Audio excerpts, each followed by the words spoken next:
ఒక్కసారి కొమ్మూరి గోల్డ్ కి కాల్ చేయండి. తాకట్లో ఉన్న మీ బంగారాన్ని విడిపించి మార్కెట్ ప్రైస్ కి వాళ్ళు కొనుక్కుని మిగతా డబ్బులు మీకు ఇచ్చేస్తారు. Hi, welcome to Manam TV. Manam TV ఉన్నది మన కోసం. ప్రధాని హైదరాబాద్ పర్యటన పొలిటికల్ సర్కిల్స్ లో హాట్ టాపిక్ గా మారిందా?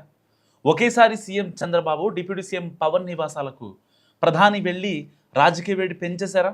తెలంగాణలో కూడా ఏపీ తరహాలో కూటమి కట్టే ప్రయత్నం జరుగుతోందని సంకేతాలు ఇచ్చారా మోడీ?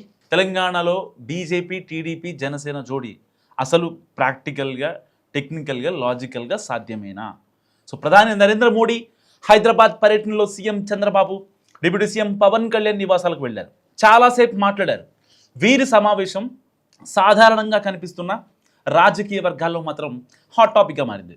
తెలంగాణలో సరికొత్త రాజకీయ సమీకరణాలకు ప్రధాని నరేంద్ర మోడీ సంకేతాలు ఇచ్చారనే చర్చ కూడా మొదలైంది. సో తెలంగాణ ఎన్నికలు మరో 2.5 ఏళ్లలో జరగబోతున్నాయి. దీంతో ఏపీ తరహాలోనే తెలంగాణలో కూడా కూటమి కడతారా అనే చర్చ జరుగుతోంది. టీడీపీ, జనసేన, బీజేపీ కలిపి ఏపీలో ఏ రకంగా అయితే కూటమిలో ఉన్నారో అదే రకమైన కూటమి తెలంగాణలో కూడా ఉంటుందా అంటూ వాడివేడిగా చర్చ సాగుతోంది. పవన్ కళ్యాణ్ ఇంటికి మోడీ వెళ్ళారంటే సర్జరీ జరిగింది కాబట్టి వెళ్ళారు, పరామర్శకు వెళ్ళారు అనుకోవచ్చు. కానీ అటు సీఎం చంద్రబాబు నివాసానికి కూడా మోడీ వెళ్ళారు. దీంతో సహజంగానే రాజకీయ ఆసక్తికర చర్చకు దారితీస్తోంది. ఉమ్మడి ఏపీలో టీడీపీ, బీజేపీ కలిసి పోటీ చేశాయి. తెలంగాణలో ఓట్లు చీలకుండా పొత్తులో భాగంగా సీట్లు పంచుకున్నాయి. సో రాష్ట్ర విభజన జరిగిన 2014లో చివరిసారిగా తెలంగాణలో కలిసి పోటీ చేశాయి. అయితే తర్వాత టీడీపీ తెలంగాణలో బలహీనపడింది. సో అంటే అక్కడ ఎప్పుడైతే కూటమి స్టార్ట్ చేశారో, లేదంటే పార్టీ మీద ఫోకస్ చేయడం వల్ల కొంచెం ఇక్కడ ఫోకస్ తగ్గించారు.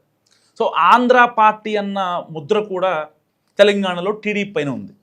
సో పార్టీలోని కీలక నాయకులంతా చెరో పార్టీకి అంతా చెదిరిపోయారు. అయినా సరే లీడర్లు వెళ్ళిపోయినా క్యాడర్ పరంగా తెలంగాణలో ఇప్పటికీ టీడీపీ బలంగా ఉంది. హైదరాబాద్ సహా అనేక జిల్లాల్లో ఓటు బ్యాంక్ కూడా ఉంది టీడీపీకి. సో జనసేనకు కూడా తెలంగాణలో కమిటీలు ఉన్నాయి. పార్టీ నిర్మాణం కూడా కొంతవరకు ఉంది. ఎలాగూ ఏపీలో కూటమిగా ఉన్నాయి కాబట్టి తెలంగాణలోనూ కలిసి పోటీ చేస్తే బాగుంటుందన్న చర్చ ఎప్పటి నుంచి సాగుతుంది. కానీ ఆంధ్ర మూలాలున్న పార్టీలతో జతకడితే బీఆర్ఎస్తో పాటు తెలంగాణ వదలకు టార్గెట్ అవుతామని తెలంగాణ బీజేపీ నేతలు వెనక ముందు ఆలోచించారు. అయితే ఇప్పుడు ఆ పరిస్థితులు లేవని కొందరు తెలంగాణ బీజేపీ నేతలు భావిస్తున్నారని తెలుస్తోంది. కలిసి పోటీ చేస్తే ఓట్లు చీలకుండా మరిన్ని సీట్లు గెలవచ్చని బీజేపీ లెక్కలేస్తుంది. సో ఈ దిశగానే చంద్రబాబు, పవన్లతో ప్రధాని నరేంద్ర మోడీ చర్చించారా? లేదంటే పర్యటనలో భాగంగా కేవలం పరామర్శలు, పలకరింపులకు పరిమితమయ్యారా? రాబోయే రోజుల్లో తెలంగాణలోనూ పొత్తు పొడుస్తుందా అనేది త్వరలో తెలుస్తుంది. మరి చంద్రబాబు నాయుడుతో 1:10 నిమిషాలు, ఇటు డిప్యూటీ సీఎంతో దాదాపుగా 30 నిమిషాలు ఈ భేటీని మరి రాజకీయంగా చూడొచ్చా, పరామర్శలు, పలకరింపులు అనుకోవాలా? మీరేమనుకుంటున్నారో?